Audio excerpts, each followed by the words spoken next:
Hello, welcome again. It's day 17 of the 30-day depression challenge, and today we're actually going to have a look at some practical things that you can do once you actually get into this happy phase. So just once again, everybody would think that that's the whole objective of trying to manage your way out of depression or anxiety, or for that matter mania, is that you would like to actually get into a happy phase. Well, unfortunately, the stark reality is that if you go into happy and you remain asleep, then there's nothing more certain than you're going to end up going straight back into the cycle again, and that might be an apparent burst of fast, or you might not hardly be aware of it. You might just plunge straight into depression or slow, or perhaps you're one of these people who jumps both of those and just goes straight into anxiety, or at least that's the appearance. But of course, as we've been discussing, you're tending to actually follow through these steps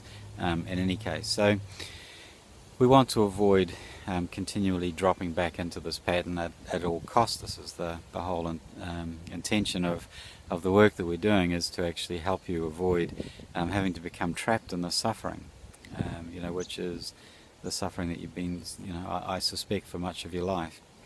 So how can we get around this? Well, as we've been talking a lot about, it's a matter of waking up.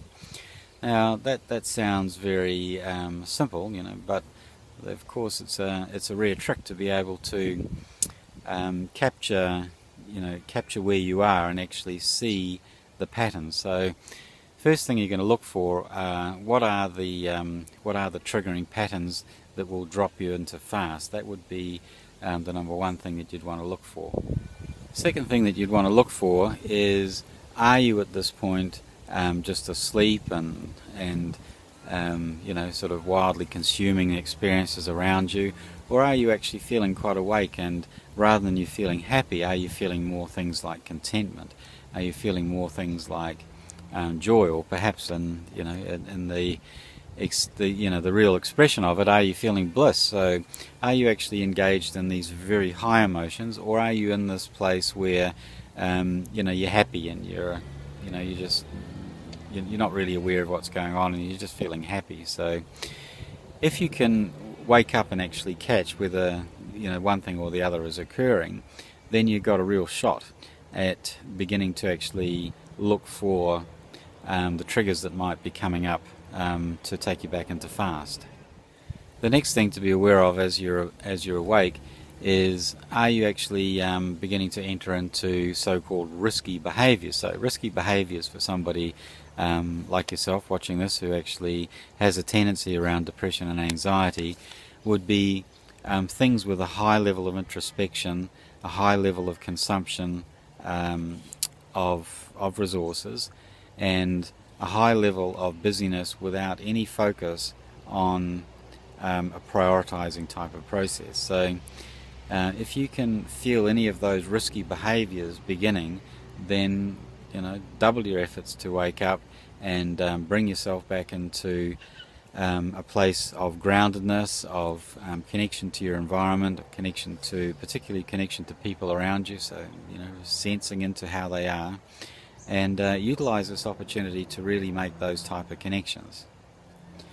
Of course, we're just talking there about losing connection with the environment, and that's the next thing to look for. So if you are a little bit awake, then you can see whether your environment is actually drifting away from you. And in happy, this will be very very common. So in happy, or it can happen actually in the other states of the cycle as well, but there'd be a tendency to perhaps consume alcohol or other drugs or that type of thing, because you want to really extend this happiness. You want to actually extend this feeling of happiness.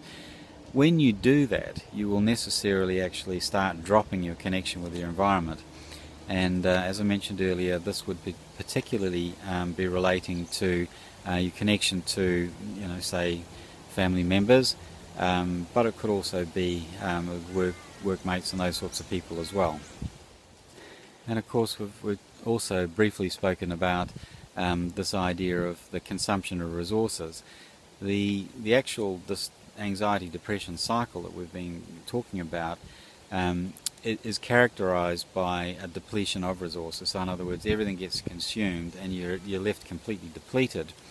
And so a risky behavior would be definitely if you start being aware of the fact that with no real regard to the future availability or the potential future availability of these resources, if you find yourself just spending up large, eating as much food as you can, chewing up your time with family and that type of thing, with no regard to the potential outcomes of those activities.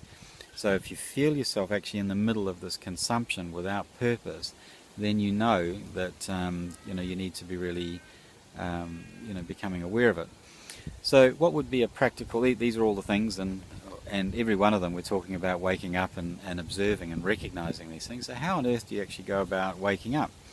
Well, it's a very involved process to become truly awake, and of course to become completely awake you become enlightened, so you become a saint.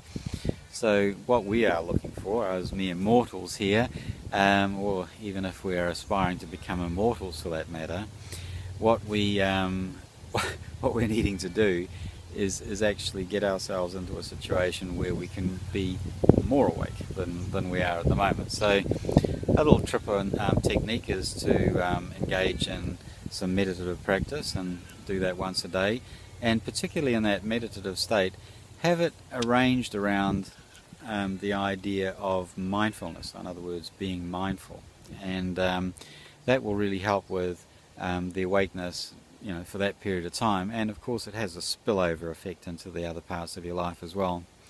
A technique that I was actually taught as a young boy is a really useful one. It's called the Owly I Am, and of course you have no reason not to be able to be aware of the time. We have a time on our cell phone, and we have time everywhere. Every device seems to have a clock on it these days, and you can set many of these up with alarms as well.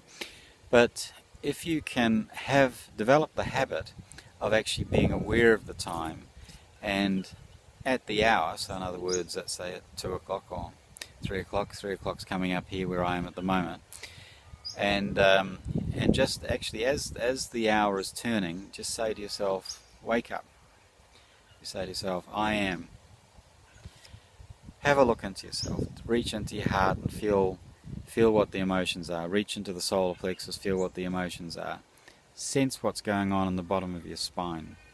Sense what's going on in your mind, and in all of them, actually ask yourself the question, in the last few minutes prior to remembering to do this wake up, what was happening? What was actually going on? What were the patterns? Were there any triggers that were being watched?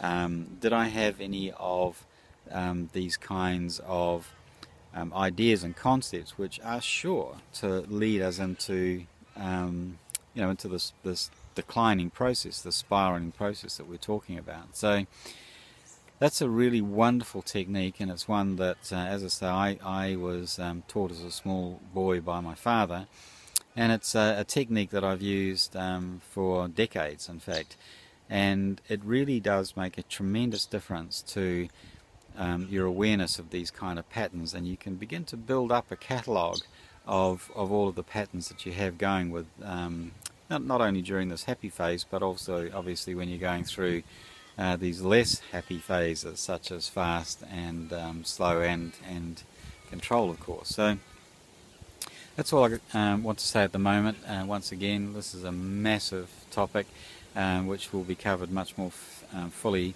in later webinars and coaching work and that type of thing. So please like and share these videos, and get this message out as widely as you possibly can. And I look forward to catching up with you tomorrow. We'll be on to a completely new track, and that'll be exciting. So thanks for watching. Bye.